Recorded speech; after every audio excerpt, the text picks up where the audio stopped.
aluminum, copper, zinc, the three horsemen of the upcoming Econocalypse.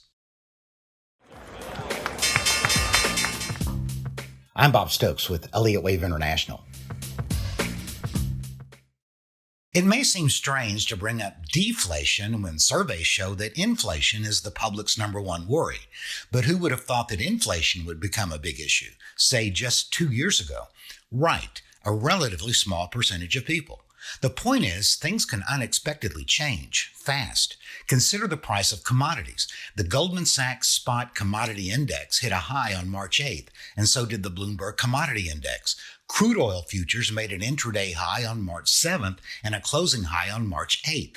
Platinum reached a closing high on March 7th. Our July global market perspective mentioned other commodities which also made highs during the same time, as it showed this chart and said aluminum, copper, and zinc topped on March 7th, as did nickel and lead.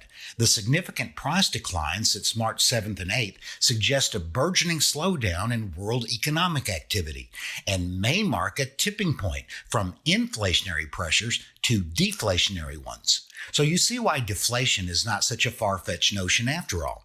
Indeed, at least a couple of other factors point to a burgeoning slowdown in world economic activity. The first is widespread layoffs. Just a few months ago, technology companies were on a major hiring spree, which is in stark contrast from what's going on now. From great resignation to forced resignation, tech companies are shifting to layoffs after a huge ramp-up in hiring. Layoffs have also been notable in cryptocurrency and real estate companies.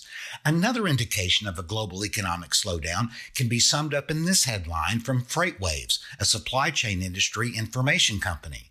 U.S. import demand is dropping off a cliff. U.S. containerized imports from all countries declined 36% year over year.